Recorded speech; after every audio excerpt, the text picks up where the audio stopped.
universidade que me formou como a pensadora que eu sou. Eu não sou produto da universidade. Eu aprendi a pensar preto como uma pessoa preta lendo Abdias do Nascimento. O que é universidade para nós? No imaginário é lugar de branco, não é lugar de preto na universidade. Quando tinha um pretinho que estava na universidade, o pretinho era aquele que trabalhava. E aí que a gente mudou a dinâmica. O que é a universidade? Sabe o que a universidade é? É um mecanismo de racialização. O cara passa pela universidade para ganhar um certificado de branquitude também.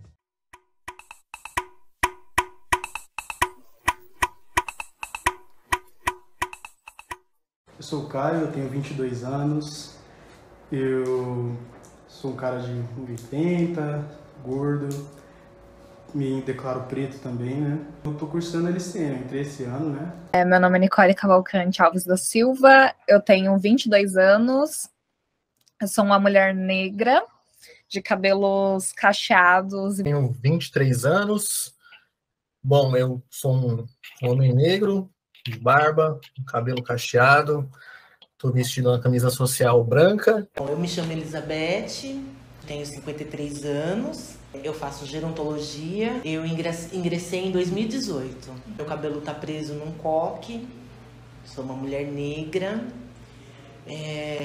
Eu me identifiquei como mulher negra há pouco tempo, porque eu nunca havia pensado nessa história de mulher negra. Para essa pesquisa, foi realizada uma coleta de dados com estudantes da USP Leste.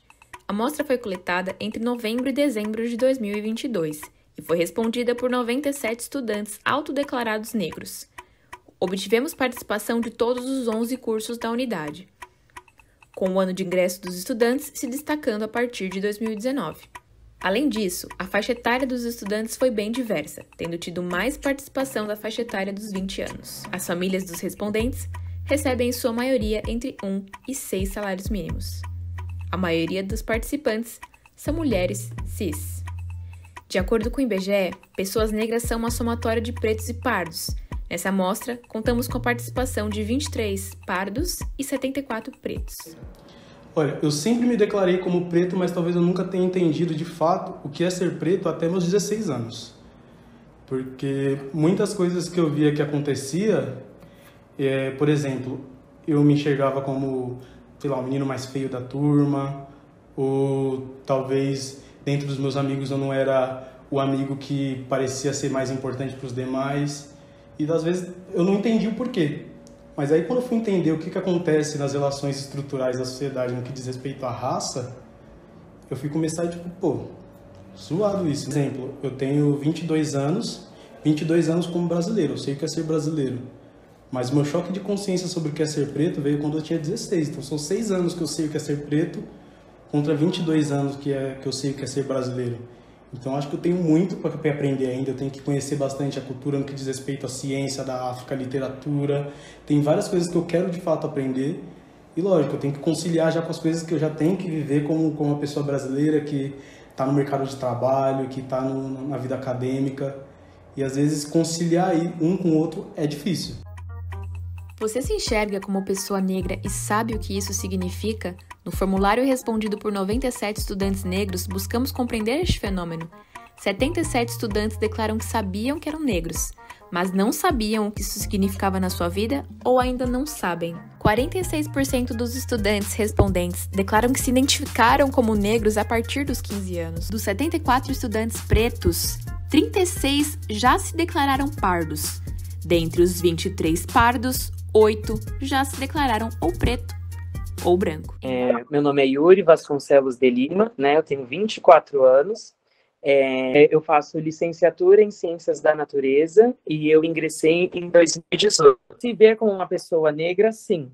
Mas se ver como uma pessoa negra bonita, inteligente, o potencial ativo de fazer coisas, aí demorou um tempo para eu poder me ver assim. Mas assim, a minha família nunca me deixou esquecer que eu era negro.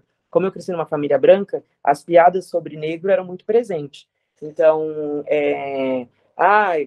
foi mal na escola, é preto mesmo para fazer isso. Falava do cabelo, falava da boca, então não tinha como eu esquecer. Mas quando eu comecei a me identificar com uma pessoa negra que também era bonita, que também era inteligente, que também era capaz de fazer coisas, aí o contexto começou a mudar para mim. Porque quando eu era criança, eu me via como negro, mas eu não queria me ver como negro. Então, por exemplo, tinha um menino na minha sala que ele era negro no mesmo tom de pele que o meu, só que o cabelo dele era liso. E aí eu ficava pensando, meu Deus, como ele é sortudo. Porque eu sempre raspei meu cabelo, porque eu nunca deixei meu cabelo crescer. Porque quando meu cabelo estava crescendo, todo mundo ficava rindo, falava que parecia uma criança de rua. E aí eu tinha vergonha do meu cabelo por causa disso. Mesmo sendo brincadeira, para uma criança ouvir isso não é brincadeira. Então, foi a minha construção na infância foi assim. E aí depois, quando eu comecei a ter consciência racial, eu comecei a atribuir valores positivos para as minhas características de negro. Como é ser um homem preto para você? Olha, é traumatizante no lugar que a gente vive, mas é motivador no que diz respeito. Eu sei que novas gerações tendem a vir, então, já que talvez eu não tivesse tido o melhor cenário possível para me desenvolver e me conhecer como eu sou, eu, como futuro professor, eu posso fazer isso para muita gente. Eu lembro que na minha sala, nas salas do ensino médio, no ensino fundamental, a maioria das pessoas era negra. Só que como eu tenho um tom de pele um pouco mais claro, eu lembro que tipo, o pessoal que era branco ficava zoando, tipo, ele é branco e tem um cabelo ruim. Porque eles me viam como, pô, minha pele não é tão escura e eu deveria ter um cabelo liso. Então eu sempre me via como, poxa, será que eu sou negro? Que eu sou uma mistura? Ficava meio confuso. Aí quando eu cresci, eu entrei na faculdade, que aí eu fui ver realmente que existia uma conceituação muito maior do que a cor da pele. E comecei a entender. Acho que foi quando eu estava com 18 anos, estava fazendo a faculdade já, estava no Mackenzie, que eu comecei a ter mais noção disso, comecei a pesquisar e tal. Até porque eu entrei lá com a cota PPI, né, a racial, então eu precisava entender se eu poderia me declarar um pardo ou não compreendia muito isso. Mas acho que foi o processo seletivo, né, de adentrar na faculdade que me fez pesquisar sobre isso. Eu vi muito Racionais e muito MV Bill. Acho que as letras sempre tratavam de assuntos raciais, embora não... Acho que o meu conhecimento racial começou ouvindo as músicas, né? Eu cresci com as referências da família do meu pai, que é muito grande, são pessoas muito brancas, que é as pessoas que mais conviviam. Pessoas, como eu disse, brancas, loiras, dos olhos claros, enfim. Então, eu sabia que tinha alguma coisa diferente, mas a minha família tentava passar um pano. Eles falavam, não, mas você não é tão negra. Não, Nicole, você é morena. Não, mas o seu cabelo não é ruim. Eles sempre traziam essas coisas. E eu fui perceber algum tipo de diferença, que eles falavam assim para fingir que eu não era negra, mas eu fui perceber algum tipo de diferença quando eu tinha já uns 8 anos, assim. E a minha família tem uma chácara em Ibiúna, e a gente ia muito para lá, todo final de semana. E eu acordava, meus primos, eles só levantavam e iam viver a vida deles, tranquilamente. Eles levantavam e iam viver a vida deles, brincar, ir pro riacho, ir pra cachoeira, enfim. E minha mãe, ela fazia eu levantar e arrumar meu cabelo antes. E aí eu comecei a perceber, eu falava, tem alguma coisa diferente aqui, que minhas primas, elas podem levantar e viver a vida delas. Por que eu tenho que levantar e arrumar o meu cabelo, deixar o meu cabelo apresentável, sabe? Assim, a vida inteira eu devo ter estudado com umas 5 pessoas negras ao longo de, sei lá, 15 anos que a gente fica na escola, né? E, por incrível que pareça, eu não sofria nenhum tipo de violência, porque, sei lá, eu acho que eles achavam que eu era uma negra mais aceitável, com muitas aspas, né? Porque, como eu disse, tinha aquela questão de, mas você tem a pele mais clara. Eu acho que nos últimos anos eu tenho pensado mais nisso, né? Antes eu não tinha tanto. Nos últimos anos, que já tem até bastante tempo, né? Desde quando eu entrei na faculdade. O que causa, né, essa característica, o ser negro, é quando você compara ao que acontece com você com pessoas que são diferentes de você. Então, por exemplo, dentro da universidade, vários alunos em disciplinas que eu reprovei passaram entregando o mesmo trabalho que eu fiz. Vários alunos copiaram de mim a minha atividade, eu entreguei antes, 15 dias antes. Eles tiraram 9 e eu tirei 4. E eu fui para a REC com a mesma atividade, as mesmas respostas, entendeu? A mesma bibliografia. Isso aconteceu muito na minha graduação. E aí eu comecei a entender isso, a entender como que eu posso me portar nessas situações. Eu sempre fui empregada doméstica, sempre com famílias brancas. E não foi nem o meu meio familiar quem me deu esse estalo. Foi a própria profissão, que chegou a um ponto da minha profissão de empregada doméstica que eu me localizei. Não faço parte desta realidade. Eu faço parte de uma outra realidade, tanto financeira como étnica. Que não foi me descobrir, mas se me ligar. Quando a minha filha falou que era gay e depois falou que era uma mulher trans, demorou muito para eu aceitar. Eu não me apropriei dela ainda. E é a mesma coisa que acontece com a minha negritude. Eu me apropriei da minha etnia negra foi aqui. Ao explorar quais ambientes influenciam na construção da identidade negra, seja se ver como negro, seja entender o que isso significa na sua vida, obtivemos que a IASH USP foi um dos ambientes mais selecionados, junto a outros ambientes familiares, escolares e de lazer, e até mesmo as redes sociais, que não estava entre as opções e foi citada 4 vezes na categoria Outros. Meu nome é Márcia Lima, sou professora do Departamento de Sociologia da USP desde 2004. Eu sou uma mulher negra, o cabelo na altura do ombro, enrolado, eu estou usando uma blusa estampada. Acho que todos os ambientes institucionais implicam, sabe?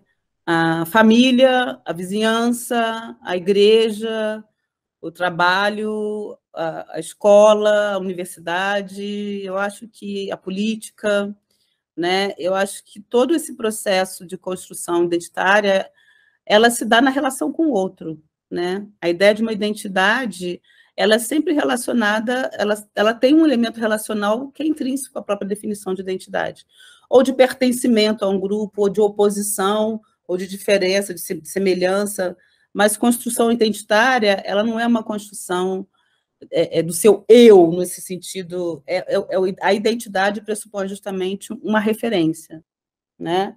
Mas, às vezes, até mesmo entre a sua família, você é mais negro do que quando você está fora dela, ou os claros e escuros, né, que o Muniz Sodré fala, né? Essa dimensão, ela é muito relacional, né? Tenho 25 anos, sou uma pessoa cisgênera, preta de pele clara. Nesse caso, eu estou sentado e com um fundo branco atrás de mim, minha roupa é listrada. Foi uma sensação de alívio, que era uma questão muito particular, que era meu sonho estudar no Brasil, de ser influenciado por familiares, que, como eu falei, eu sou cabo-verdiano de origem, então eu tenho muitos familiares formados no Brasil, costa leste africana. O país é um arquipélago de 10 ilhas, da ilha mais norte. Referente à cultura africana, infelizmente, a cultura cabo-verdiana, infelizmente, elos culturais e étnicos de funcionamento do continente africano, a gente sofreu uma perda enorme decorrente da colonização. O sistema educacional é igual a Portugal, o sistema de saúde é igual a Portugal, é tipo algo, tipo um copia-cola sociocultural, e Cabo Verde é das colônias que mais foi desaguada, literalmente, assim, despida culturalmente do continente africano, tipo, e uma educação que a gente sabe polidamente o que é a Europa do pé à cabeça, aí pontos marcantes geográficos do continente, ou mesmo do nosso país em si, perde, assim, dia após dia, e com o processo de extermínio sociocultural que está até hoje, eu sou de uma das ilhas que mais sofreram com a colonização, então tem maior parte das pessoas de pele clara. Em 460, ele serve como palco para os sistemas escravocratas. Então, tudo que circulava no meio do Oceano Atlântico passava por Cabo Verde. A descoberta de povos e originários, no caso, povos indígenas, passaram em Cabo Verde. O povo do continente africano, de modo geral, passaram em Cabo Verde. Os povos europeus passaram em Cabo Verde. Então, já acaba surgindo como meio que o palco da, assim, a palavra é essa, o palco da mixigenação. O tanto que Cabo Verde é considerado pela Unesco o povo mais mixigenado do mundo. Meu nome é Rafaela, eu tenho 26 anos, Sou uma mulher negra, de pele retinta, cabelo crespo, tô com black. E durante a minha formação eu pesquisei sobre a educação das relações étnico-raciais no ensino de química. Pesquisei na parte de formação de professores como os professores estavam relacionando a sua prática pedagógica de ensinar química relacionando com raça e etnia. Comecei a falar sobre ciência nas redes sociais através do perfil Deusa Cientista, onde faço divulgação científica e faço esse resgate ancestral. O racismo científico fundou muitos pensamentos, e até hoje eu acredito que a gente herda muito isso. Essa ideia de inferioridade de raças, né? Então, filósofos, cientistas, brancos europeus, brancos brasileiros, que importaram essa ideia para cá, tinham esse pensamento fundante de que o negro, que o indígena, que o asiático era inferior ao branco. Eu acredito que, assim, teve esse movimento da colonização. A ciência participou dentro da colonização e da escravidão, estruturando tudo isso, fundamentando, falando, não, negro é inferior. A gente vai usar determinados métodos, técnicas, a gente vai usar a mídia a nosso favor, a gente vai criar um projeto, como foi no Brasil, de branqueamento das raças, e a ideia é exterminar, né? Acabar com a população negra. O primeiro genocídio foi a mestiçagem, né? E era fruto de estupros de muitas mulheres negras, de assassinatos da população negra, e queria desembocar em uma população extremamente branca. A ideia da identidade racial, ela é muito marcada pelas teorias raciais, pela forma, né, por um projeto de nação, por o que é ser uma nação, né, e a gente sabe como que a América Latina tem, né, uma configuração muito específica em torno da mestiçagem. Então, acho que um dos grandes desafios é o que fazer com a mestiçagem, né? Porque ela existe, ela é um fato, ela não simboliza a ausência de conflito racial, ela não simboliza a ausência de racismo, mestiçagem não significa harmonia racial, mas a gente tem que lidar com o fato de que nós somos um país mestiço, né? A segunda questão é essa construção de uma identidade politizada em torno da raça, tá? E aí eu vejo uma coisa hoje que, se a gente coloca isso para conversar com as bancas, também dá ruído, porque pessoas de pele clara, muito jovens, por exemplo, negros de pele mais clara, se dizem pretos, né? Porque o preto já virou um termo que também é um termo político. Está virando o novo negro, né? Assim, quando a gente, no final do século passado, falava, né, negro, soma de pretos e pardos, é negro, um abraço negro, sorriso negro, o negro tinha essa ideia politizada, positiva, né, uma construção de uma identidade racial onde a gente se dizia negro, e aí, independentemente de você ter uma pele clara ou escura, você usava o termo negro, né? Todo mundo fala, mas as pessoas negras que estão na universidade são todas pardas, de pele clara. Isso aí não é um resultado da política. Isso é a maneira como a sociedade brasileira, primeiro demograficamente, né? Pessoas pretas, a gente tem uma proporção menor de pretos. Durante muito tempo mesmo, eu acho que muitas pessoas que se diriam pretas se declaravam pardas, isso que você falou, né? Eu já vi depoimentos de alunos falando assim, não, eu sempre, em pesquisa, né, eu sempre me declarei parda, mas eu sou preta, né, e dessa construção de uma consciência racial que você adquire dentro da universidade, né, lendo, estudando. Enquanto pessoa preta, me entendo tanto pelos meus traços, pelo que eu trago comigo, de onde eu nasci, não diretamente porque eu nasci lá, mas onde eu nasci, e toda a herança que eu trago, tanto físico como também culturalmente. Brasil era muito tipo assim, o pessoal perguntava, você é africano? Eu falava, sim, eu sou africano, mas não é retinto. Eu falei, gente. Aí tem muitas questões também em Cabo Verde, porque mesmo que a gente é um país dentro do continente africano, ainda a gente fica dentro do oceano, a gente não está tipo, direto no continente. E a minha família tem as mais diversas tonalidades, ele sempre falava, tipo, a gente é um só, enquanto família, a gente é um só enquanto comunidade. Independentemente de onde você vá, nunca esqueça as suas heranças e nunca esquece onde você vá, sempre você vai ser relembrado por quem você é e por o que você leva contigo. Da minha cor, e misturando com o racismo, eu só me percebi há pouco tempo ser negra por conta do anúncio do racismo. Mas eu sempre soube que muitas vezes eu não era selecionada para algumas coisas, principalmente para emprego, porque eu sou preta. Eu tenho a cor da pele escura e o meu cabelo é ruim. Eu me declaro uma mulher negra, sim, porque eu tenho todas as atitudes de uma mãe negra, leoa, como toda mãe. Mas eu acho que pela convivência que eu tive desde sempre, eu me anulei. O racismo, palavra e a conotação, o ser racista, para mim surgiu há pouco tempo. Então, para mim, muitas coisas, até hoje, algumas coisas que acontecem hoje, para mim é natural, para mim é normal, não tá me ofendendo. Eu fui ter essa consciência racial nos 16, 17 anos. Meu irmão foi ter depois dos 20 anos. Minha irmã, agora com 15, ela já foi ter essa consciência que a gente demorou para ter. Aí dá pra gente ver, talvez, influência dos irmãos, tecnologia. Hoje, um estudante, uma criança, desde cedo ela já tem acesso ao celular. Então, ela já entra na escola, por exemplo, sabendo que existem cientistas negros, dependendo do nicho, da bolha que ela tem ali, né? O pai dela já vê aquilo, a mãe dela já vê aquilo, e já começa a entrar em contato com esse tipo de discussão. Chega na sala de aula e fala, não, professor, isso aí, eu aprendi que existem outras possibilidades. Sou por um boom aí de transição capilar. E internet foi um espaço muito importante, porque muitas influenciadoras ensinaram as pessoas negras a como cuidarem dos seus próprios cabelos. Então, assim, foi um boom generalizado, as marcas não tinham para onde correr, elas tiveram que mudar os produtos que elas estavam produzindo, porque agora as pessoas negras não estavam mais alisando.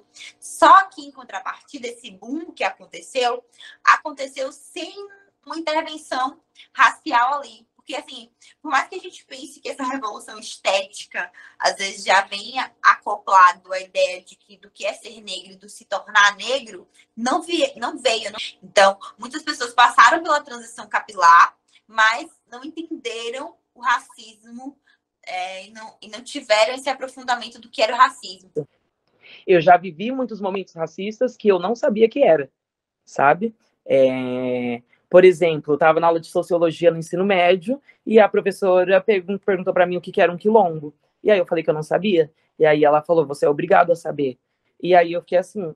E aí eu falei, mas eu não sei, ninguém nunca me ensinou, e onde que eu vou aprender? Então, e aí agora que eu tenho consciência racial, eu penso de outras formas como agir nessas situações de racismo. Porque dentro da faculdade mesmo, né, já teve casos de racismo comigo, inclusive, né, que teve uma movimentação muito grande. Mas conforme teve a virada da chave em si, que eu tive, por exemplo, comecei a perceber sobre a questão do implícito, que é o que faz o racismo de ser estrutural, é o que entra naquela questão de novo. Tipo, é bem deprimente, mas aquilo ali faz você acordar para a vida de certo modo, que você enxerga que você está num jogo. Então não adianta você só ficar deprimido.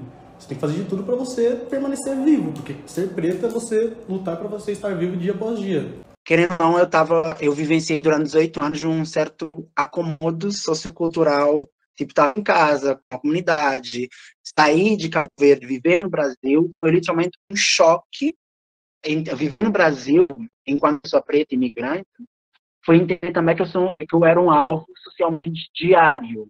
Estando em Cabo Verde, eu nunca vivenciei um acto de racismo, mas eu já tive colegas que vivenciaram. Que é igual eu falei para você, ainda é um país quase 90% da população preta, mas ainda tem aquela questão da educação mente branca. Então, quanto você mais claro você for, ou menos traços fenotipicamente de pessoas pretas, é mais bonito. Tanto quando assim, quando chega no Brasil, já tem essa questão da xenofobia, e não só em certos actos de onde você mora, o tanto você entrar dentro do elevador, a pessoa olhar para você com um olhar tipo assim, cadê o social? Você não vai pelo social? Ou tipo, o que você está fazendo subindo no elevador? É nesse ponto.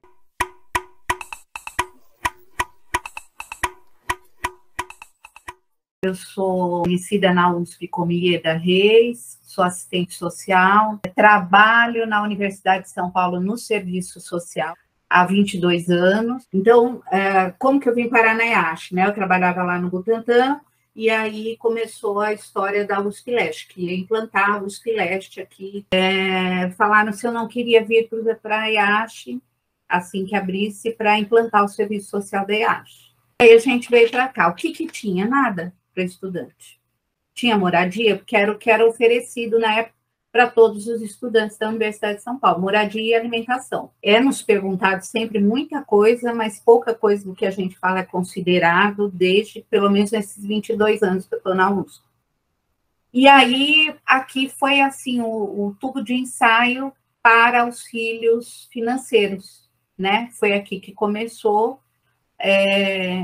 o auxílio moradia e o auxílio transporte. Eu não tinha o dinheiro nem da passagem para vir fazer a matrícula.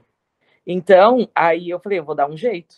E aí eu trabalhava, né? Eu juntei o meu último salário. A escola que eu trabalhava, eles fizeram um café de despedida para mim e todo mundo me deu dinheiro. Eles fizeram uma vaquinha e me deu um envelope com dinheiro. E aí, quando eu cheguei em casa, tinha R$500 que eles me deram. As moças da limpeza fechavam a mão assim e falavam, ó, filho. Aí eu pegava e colocava no bolso.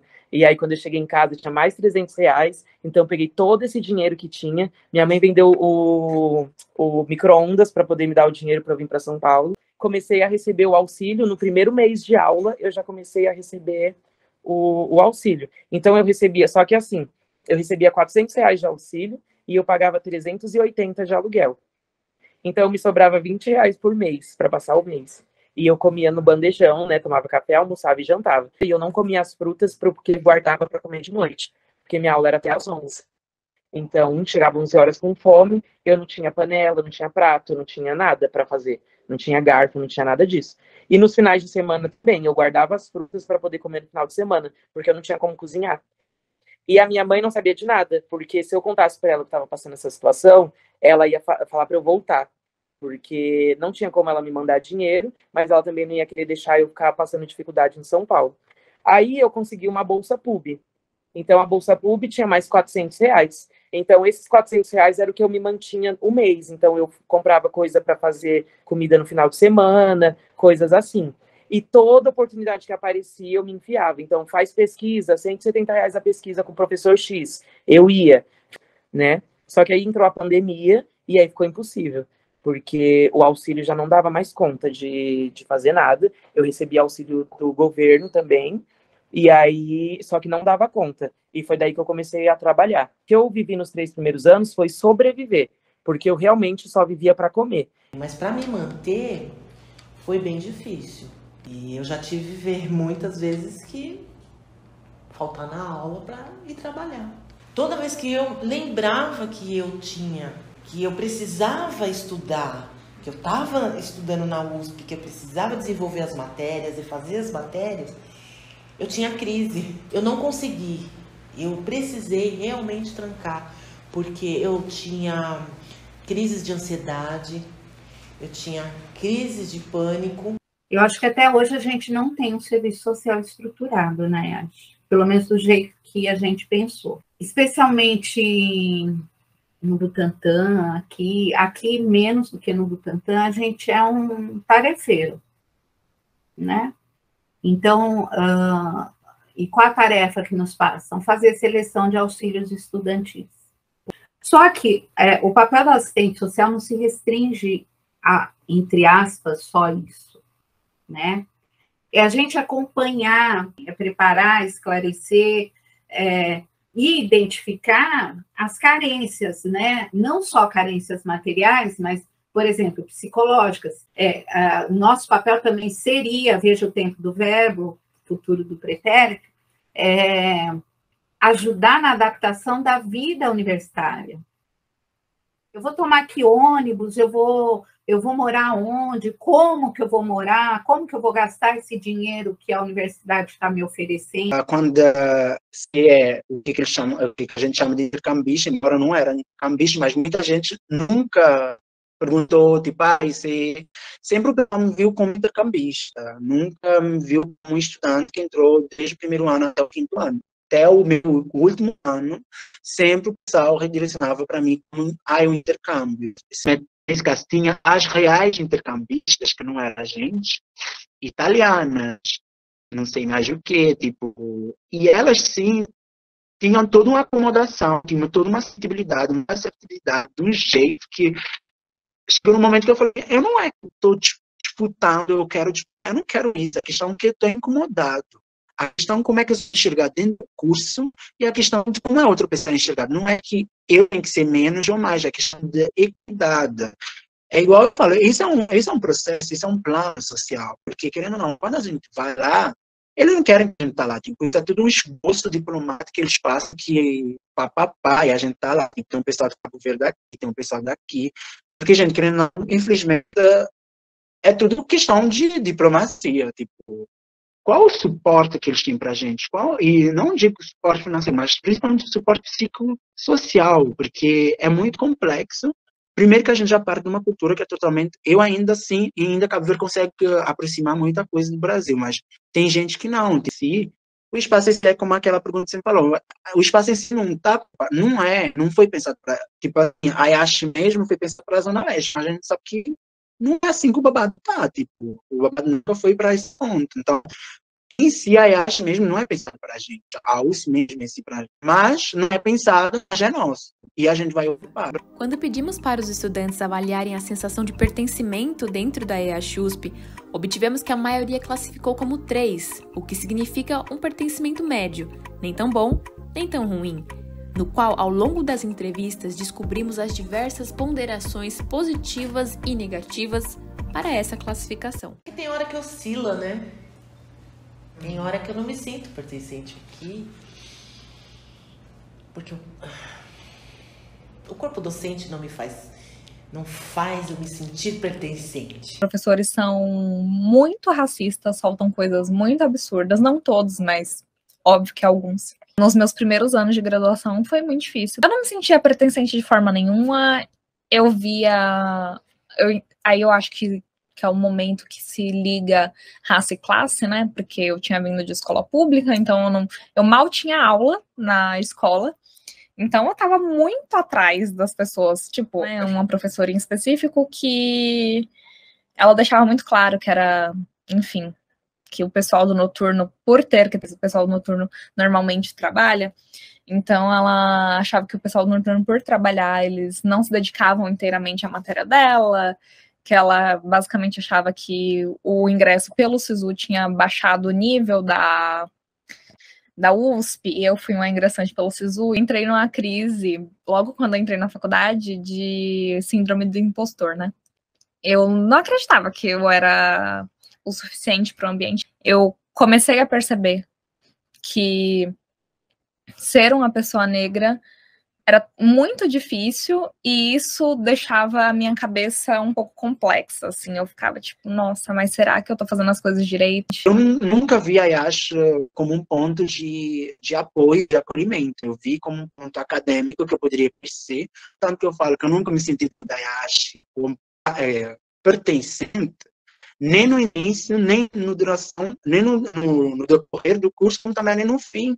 Eu terminei minhas atividades e meu estágio em março, meu diploma em maio, simplesmente cortaram a bolsa, mas o diploma em si não veio, o diploma veio 4 meses depois, não questionaram como é que a pessoa se mantém no decorrer do mesmo mês que se forma, como se eu ia ter um trabalho direto já me esperando. Aí você questiona, é um sistema que não está preparado para nós. O sistema está preparado para intercambistas, para o pessoal que vem de fora, mas não está preparado para imigrantes, e principalmente imigrantes que vêm do continente africano. Uma vez que eu estava bandejando com os colegas, aí um deles falou, nossa, cara, um dia desses eu vi um cara muito parecido com você, será que ele era seu primo? Ele era negro e alto. Eu fiquei, poxa, eu acho que todos os meus primos você viu então, porque todos os meus primos são assim. É chocante até a gente ver que as pessoas onde elas estão e com o nível de conhecimento que elas estão, que geralmente tendem a dizer que nós somos a elite intelectual do país. Mas que grande merda de elite intelectual, né? Eu entrei pelo ProUni, no Mackenzie, eu fazia comércio exterior lá. Acabei saindo porque acho que a faculdade em si, ela tinha uma visão meio religiosa das coisas, tinha muita matéria que não uma visão meio liberal das coisas. E também algumas situações que eu já presenciei lá de racismo, coisas assim, eu não me sentia muito bem lá. O processo para entrar na USP foi quando eu não me senti pertencente no Mackenzie. Eu falei, poxa, não, nem ao curso, nem ao ambiente. A gente estava reunido, assim, um grupinho de prounistas no fundo da sala, conversando, não tinha professor na sala ainda. Aí o professor chegou, arrumou o notebook, ligou o slide, e aí todo mundo conversando. E o professor falou, gente, vamos parar de conversar aí, vai começar a aula, principalmente vocês aí, apontou para o nosso grupo. Aí ele falou assim, principalmente vocês, porque as coisas são mais difíceis de entender para quem tem o cabelo enroladinho. Isso só reforçou de que eu precisava me adequar a um espaço que não era feito para mim. Só que agora acho que eu sinto que pelo peso de ninguém pagar, geralmente tem uma situação mais neutra, que eu falei, você não vê ninguém fazendo um protesto fascista lá, coisa desse tipo, é algo raríssimo, né? Eu não senti muito peso, assim, de estar num ambiente... É desigual, mas em comparação com o que eu já tinha visto antes, tá perfeito, mas longe de ser o que eu já tinha vivido. Na escola pública e lá no Mackenzie, eu passei por situações racistas, o que eu não passei na EASH. Então, só por não passar uma situação desagradável já foi um avanço. De racismo dentro da universidade, que aconteceu no meu curso, né, na minha turma, no ano que eu entrei. Teve uma menina branca, né, que ela prestou para letras, então ela entrou em LCN por reescolha. E aí, ela entrou, já tinha umas 2 semanas de aula. Aí ela mandou mensagem assim no grupo. O pessoal falou, oi, gente, essa daqui é a fulana, ela entrou por reescolha. Aí ela falou, oi, gente, tudo bem? Eu queria saber se o curso é muito exatas, porque eu prestei para letras, só que os alunos de cota roubaram a minha vaga. E a USP cria a política de cotas e, na sequência, cria uma pró-reitoria de inclusão e pertencimento, e, nesse sentido, ela consegue, né, apesar de ter começado tardiamente, ela conseguiu avançar em termos de outros espaços institucionais que não têm uma pró-reitoria dedicada à temática da inclusão, né? E eu acho interessante ter o nome pertencimento, porque isso é uma questão que aparece muito na literatura sobre desigualdades, sobre ações afirmativas, sobre a experiência dos estudantes negros nas universidades, né? Porque se sentir parte da USP é uma coisa que todo mundo destaca quando você vai falar das dificuldades, né, de estar na USP. A gente fala muito de permanência, né, como uma coisa... mas a questão da permanência, ela tem diferenças muito grandes em termos de o que a gente está chamando de permanência, né? Eu acho que tem a questão material, que é importante, né, a bolsa, auxílios e tal, mas eu acho uma questão de ambiente institucional, que você não muda da noite para o dia, né?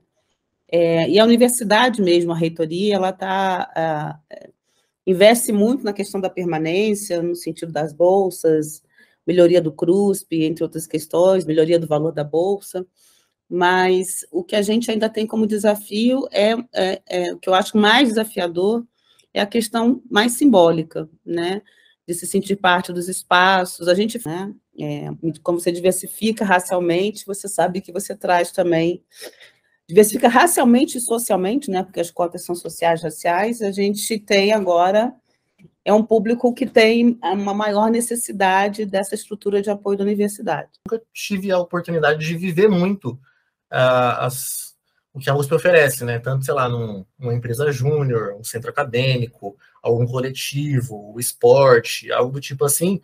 Então, meu pertencimento lá, ao que realmente acontece, assim, participar do CA, coisas desse tipo, eu não consegui me sentir pertencente por ter uma vida de trabalhador de 8 horas, sabe? Então, acho que a questão racial, acho que para mim ficou neutra. O que eu senti, assim, de ruim em outro ambiente, na USP me neutralizou. Eu não vejo situações de racismo, mas o meu pertencimento lá, eu sinto que é pouco, porque eu não consigo participar das atividades. Acho que é um lugar feito para quem não está trabalhando. Eu sou africano, tem vindo de Cabo Verde, papá, o pessoal questionava muito o que eu sempre tive esse questionamento de por que eu estava dentro da sala de aula. Eu sempre tive, meus 5 anos e meio dentro da faculdade, sempre fui uma presença desde o primeiro dia que eu pisei. O tanto que eu passei um mês que eu não conversava com ninguém dentro da sala de aula, o primeiro mês. Sim, é uma mescla de de situações complexas, mas também de racismo direto, porque a gente vê também xenofobia explícita, uma vez, essa questão do que você não é enxergado, você é apenas, o pessoal chamava você de Cabo Verde, e é a questão que eu sempre, gente, não é que eu sou Cabo Verde, eu sou de Cabo Verde, é o meu país, é a minha origem, nem nada vai me tirar de lá, nunca vai me tirar essa concepção que eu tenho um filme, mas a questão que meu nome é Bruno Duarte. Ainda uso a ideia da invisibilidade, eu acho que a grande questão é a invisibilidade. Eu acho que isso é o que marca muito. Eu gosto muito do romance do Ralph Ellison, que chama O Homem Invisível, né? Que ele fala de quanto que você se torna invisível para determinadas estruturas, né? Então, eu sempre fui muito invisibilizada, eu nunca fui considerada professora, eu sempre tenho que dizer que eu sou professora, até hoje isso. É por isso que eu volto na importância do pertencimento, porque eu acho que essa sensação de invisibilidade é quando você não se sente parte, né? De várias questões, já da literatura, já teve debate comigo mesmo, do literatura, tipo, literatura racista e xenofóbica, não, porque na África faz assim, é igual da época da Ebola, tipo, também, tipo, o pessoal ficar surpreso porque no continente africano, no meu país mesmo, não tinha tido casos, enquanto em outros lugares tinham. É muito complexo, assim, e aí acaba que, querendo ou não, o racismo acaba mudando, né? Tipo, infelizmente acaba mudando. Quando pedimos para os estudantes selecionarem as diversas formas que a EASH-USP pode ter influenciado na construção da sua identidade racial, a maioria destaca que foi pelas relações possibilitadas a partir do ingresso na EASH-USP, assim como ações de coletivos e entidades. De acordo com os alunos negros respondentes, a influência da EASH-USP na construção da identidade racial negra é mais positiva do que negativa. A Universidade de São Paulo, de alguma forma, fortaleceu a minha identidade negra, porque foi o ambiente onde eu tive mais contato com pessoas negras, onde eu criei amizade com pessoas negras, onde eu consegui debater essas questões de forma muito séria. E também foi o espaço onde me trouxe muita bagagem, né, de literatura. Eu tenho certeza que me fortaleceu positivamente, né, porque apesar dos pesares, de toda a vivência ruim que aconteceu lá dentro, acho que todos os momentos serviram pra fortalecer de alguma forma, sabe?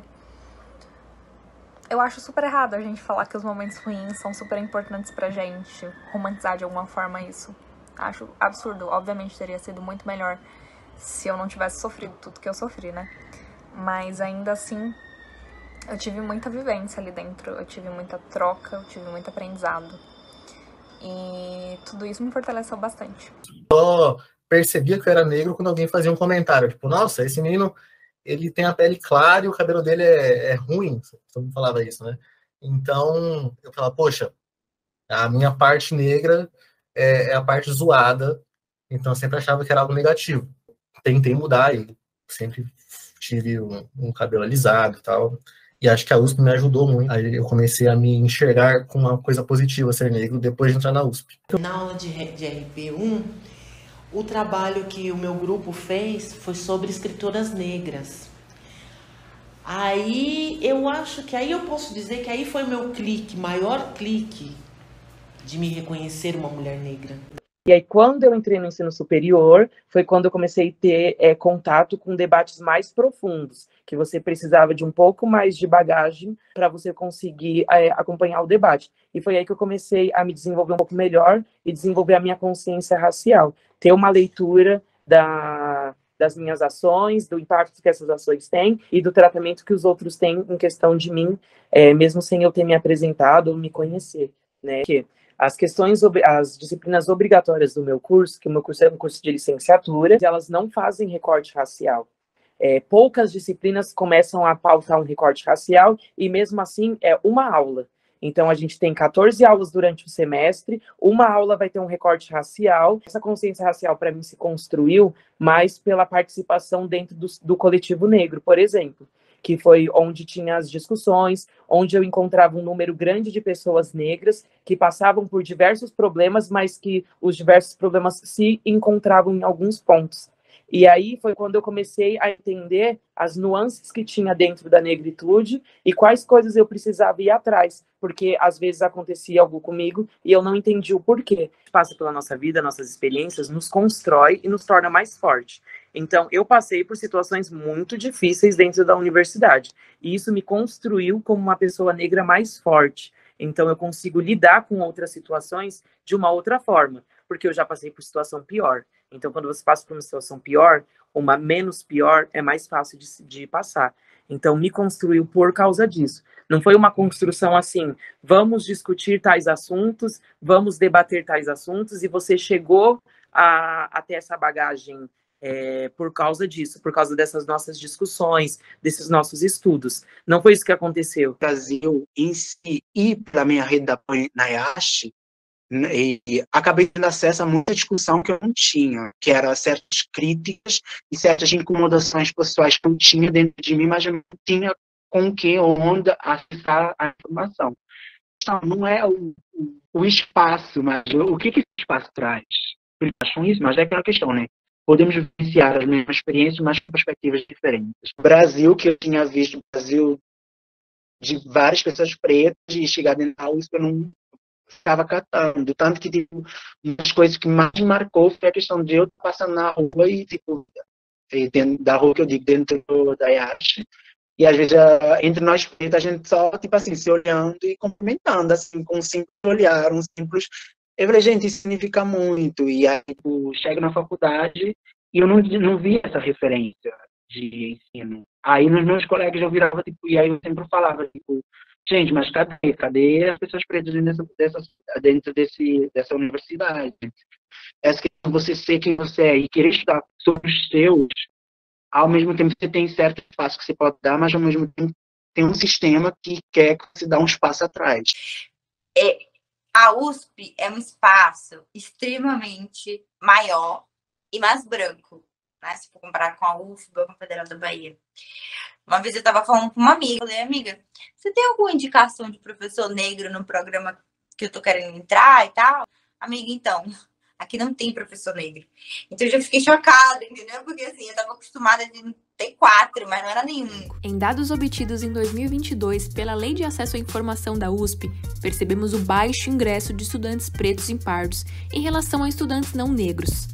Ao olharmos apenas para os 11 cursos da IASH USP, desde sua criação em 2005, a representação de estudantes pretos e pardos ainda é muito baixa. A forma como eu me sinto, por exemplo, no ambiente de escola de samba ou na minha casa, comparado a esse ambiente aqui, eu não me sinto tão confortável quanto lá. A população brasileira ela é majoritariamente preta, então quando eu estou na favela, por exemplo, que é onde eu moro, eu não me sinto tão ameaçado quando eu estou perto da maioria das pessoas que são pretas. Já aqui, eu me sinto igual a piadinha racista que tem, tipo, uma pessoa com um pontinho preto no meio de um local totalmente branco, é como eu me sinto aqui, querendo ou não. Para eu me pertencer a um lugar, por exemplo, eu me pertenço à minha família porque eu vejo muitas pessoas que são semelhantes a mim.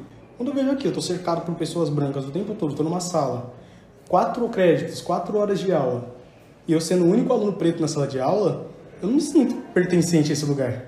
Para a gente estar num ambiente mais humano e mais confortável para a gente, é bom a gente se reconhecer nesse meio. Então, a partir do momento que eu conheço quem eu sou, vejo quem eu sou e eu tenho minhas referências ao meu lado, se torna bem mais confortável para mim viver. Então, se eu sou preto e vivo me enxergando como uma pessoa preta, eu vejo pessoas pretas que prosperaram e vejo pessoas pretas que podem prosperar, torna o ambiente mais familiar e mais agradável para mim. Eu me ver nas outras pessoas também. Que os alunos dos movimentos pretos que podem existir da faculdade, eles podem se acolher. Mas o sistema, que é onde está inserida a faculdade, não acolhe, não é acolhedor. Ele só abre exceções para fingir que inclui essas pessoas na sociedade. Mas no que diz respeito, por exemplo, a tornar esse ambiente mais agradável, e de fato é fazer essa pessoa se enxergar e ser enxergada, eu não vejo isso. E o que você acha que falta? Eu acho que faltam mais pessoas pretas aqui, faltam professores pretos, falta a gente aprender mais sobre a cultura preta de fato. Por que no ciclo básico eles não falam sobre esse assunto que, poxa, é um assunto tão atual que seria muito interessante, não só para eu me sentir pertencente ao lugar, mas também para as pessoas elas terem mais consciência sobre o que é ser preto, sobre quais são os problemas enfrentados pelas pessoas pretas.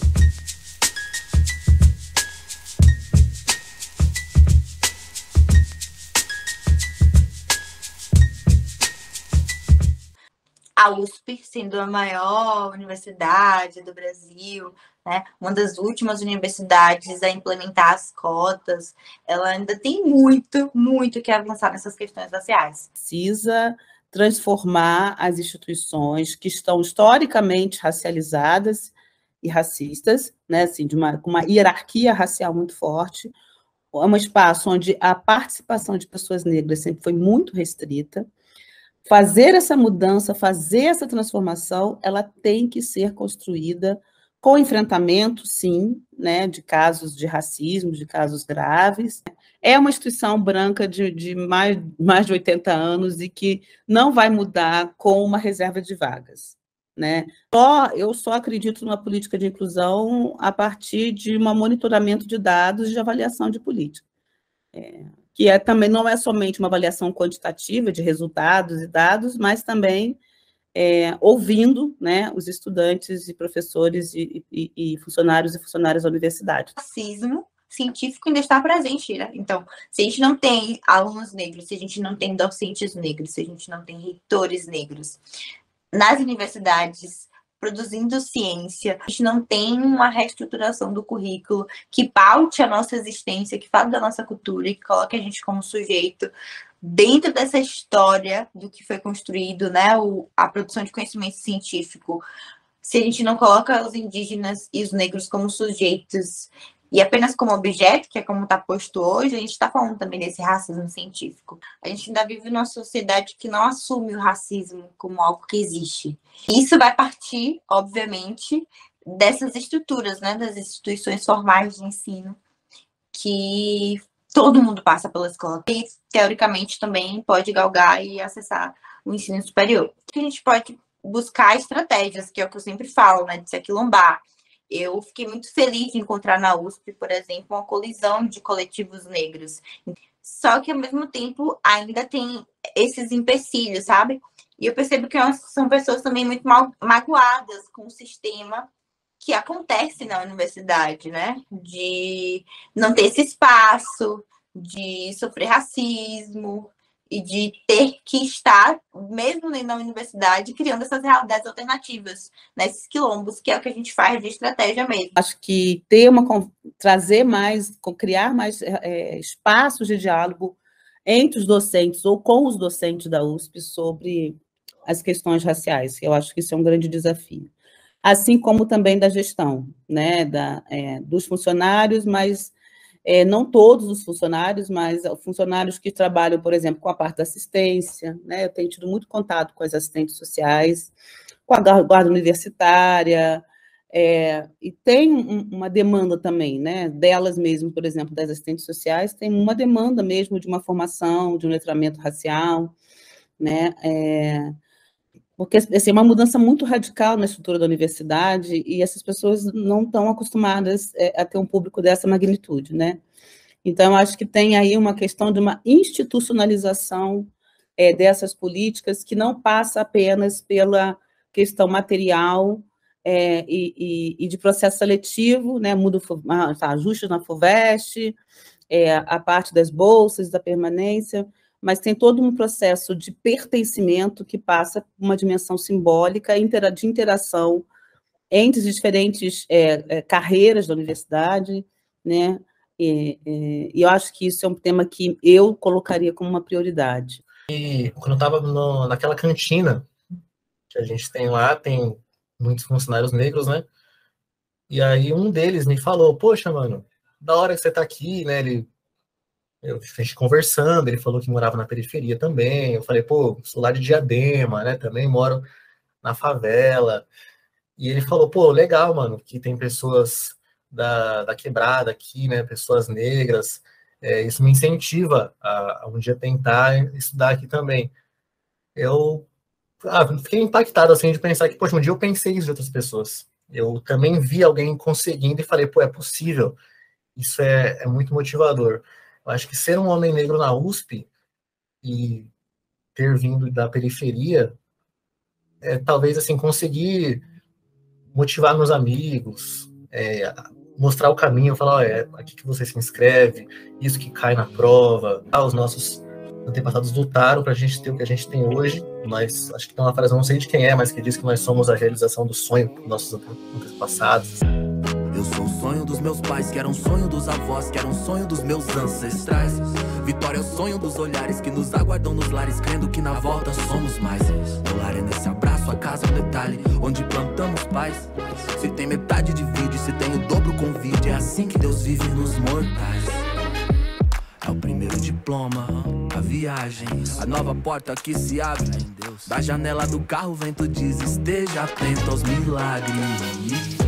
Eu joguei pro universo, pedi um novo dia, onde tudo se ajeita, nossa colheita é paz e alegria. Eu joguei